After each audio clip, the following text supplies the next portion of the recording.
I've been doing a lot of research over the last few weeks because I'm disappointed with the data that I've been hearing on the news, the lack of respect for citing the source of that data, and the data I've been hearing from our politicians. So I wanted to talk to you a little bit about accurate crime data, comparing that crime data to other countries, and why I think the data is different. So let's go over to FBI.gov and look at the Uniform Crime Reports. These are reports the FBI has been putting out every year for a long period of time. What I like about these is that these are unbiased and that the FBI does not advocate policy. I have a hard time accepting statistics from organizations that are actively lobbying Congress or in some way, shape, or form are trying to create policy. So let's look at the national data for violent crimes. Let's look at 1992.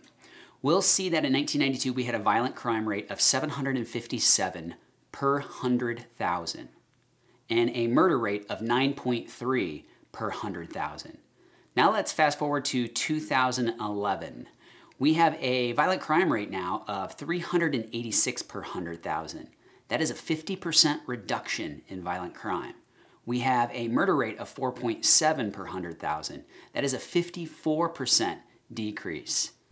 So what I find astonishing about these numbers is that nobody's talking about it. Our media isn't talking about it. Our politicians aren't talking about it. I mean, we have a 50% reduction in the violent crime rate over the last 20 years, yet no one is taking credit for it. I find it, pretty astonishing. It's unbelievable. Does it not play into their fear agenda? That, you're going to walk outside your front door and you're going to get shot? I can't make any sense of it. And so I started looking at the data even further to see that the crime we do have, where is it coming from?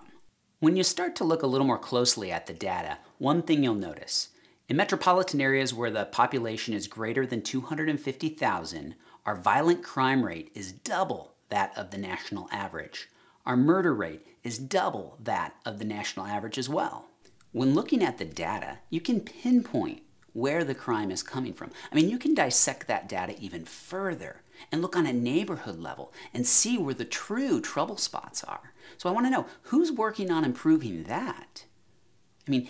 I notice that whenever you try to bring something like that up, it's always a redirect. They want to compare America to another country. America, you guys are always so much more violent than the British.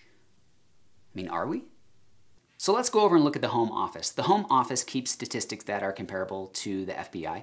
We're going to be looking at just England and Wales. Northern Ireland and Scotland keep their own crime stats, and those stats are slightly higher. So the England and Wales stats we're looking at will be just a little bit lower.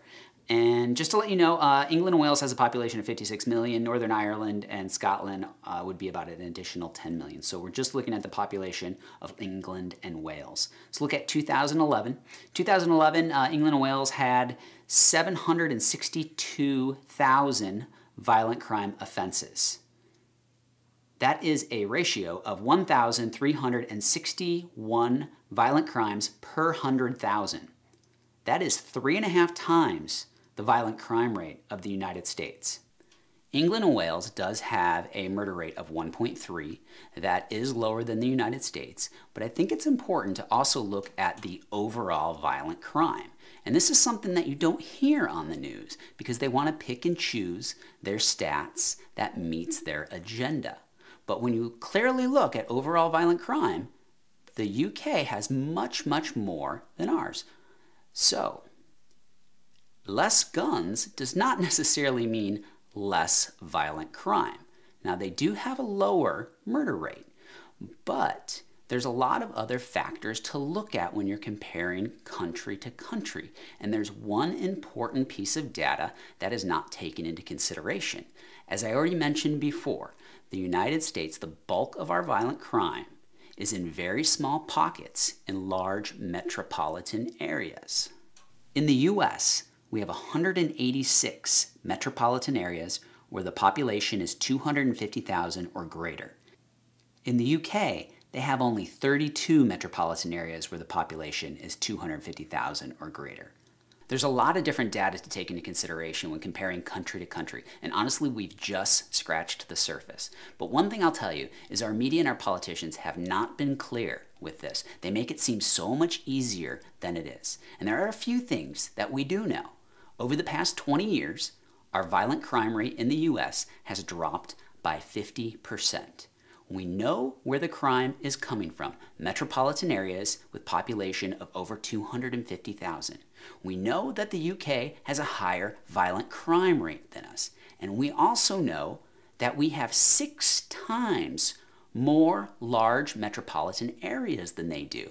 All of those factors have to be considered. I feel like our media isn't being honest about this. They're using the public airwaves to spread their agenda and wrong information, Piers Morgan, as well as our politicians that are already introducing legislation before they even understand what the problem is, Dianne Feinstein. Did you know in 2011, out of the homicides that were caused by firearms, only 3.5% were caused by rifles, and the AR-15 is a subset of the rifle group. Way to pinpoint the problems. I'm going to tell you what, if they want to solve violent crime, they need to put on their boots and go to those neighborhoods and figure out how to improve the poverty level, how to create jobs, and how to improve the education system.